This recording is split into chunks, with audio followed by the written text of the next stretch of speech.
शीशा नियन दिलावा के तोड़ पगली, चल गइलू हमारा के छोड़ पगली।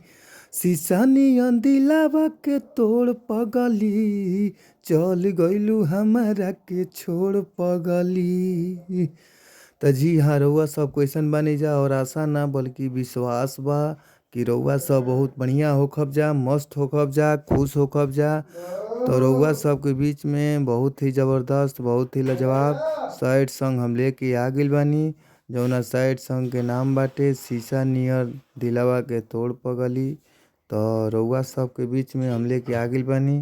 अगर रउआ सब अच्छा माइटर खोजतानी, अच्छा गाना खोजतानी, रउआ सबके अगर नइखे मिल पावत तो घबराए के ज़रूरत नइखे। आप लोग हमारे यूट्यूब के चैनल के सब्सक्राइब कर ली, जौना यूट्यूब चैनल के नाम बाटे भोजपुरी संगीत लिरिक्स। और घंटी के दबावल मत भुलाइब जा, बेल आइकन दबावल मत भुलाइब जा। तो रउआ सबके बीच में हम रोज़ एगो ज़रूर नया माइटर लेके आवत रहिला। और देखी ट्रैक बाबा, ट्रैक कोनो मायने नइखे रखत, काहे से कि माइटर मायने रखता। तो आप लोग घबराई जन, जौन भी ट्रैक बाबा आप लोग मस्त से गाई, खुशी से गाई, गर्व से गाई, अच्छा म्यूजिक बनवाई और अच्छा से रिकॉर्ड करवाई। और आशा ना बल्कि विश्वास बा कि आप लोग के बीच में ये गाना ज़रूर बाजी। तो आप लोग आई जाए कर के गौर से सुनी जा और अच्छा से आप लोग गाइब जा, ध्यान से गाइब जा। तो मुखड़ा बाटे, कहे के भाव बा, कैसे कहे के बाटे कि चली गइलू हमारा के छोड़ पगली, शीशा नियन दिलावा के तोड़ पगली। चली गइलू हमारा के छोड़ पगली, शीशा नियर दिलावा के तोड़ पगली।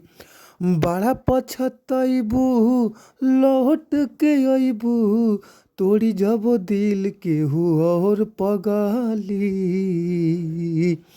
शीशा नियन दिलावा के तोड़ पगली, चल जइबू हमारा के छोड़ पगली। शीशा नियन दिलावा के तोड़ पगली, चल जइबू हमारा के छोड़ पगली। तो आप सबके अगर ये गाना अच्छा लगता तो पूरा सॉन्ग लेवे खातिर हमारी पर्सनल नंबर पर संपर्क करी। स्क्रीन पर नंबर बाटे और आप लोग के नंबर भी अपन बता देतनी। हमार नंबर बाटे 98 350 77 203। तो आप लोग ये नंबर पर कॉल करी और आप लोग के बीच में बहुत ही कम चार्ज में, बहुत ही कम पैसा में आप लोग को ये गाना मिल जाई। तो आप लोग लेट मत करी, इ नंबर पर संपर्क करी और बात करी। बात कइला के बाद आप लोग के गाना दिहल जाई। तो आप लोग के भी बीच में फिर मिलल जाई अगला वीडियो में। थैंक यू सो मच, धन्यवाद।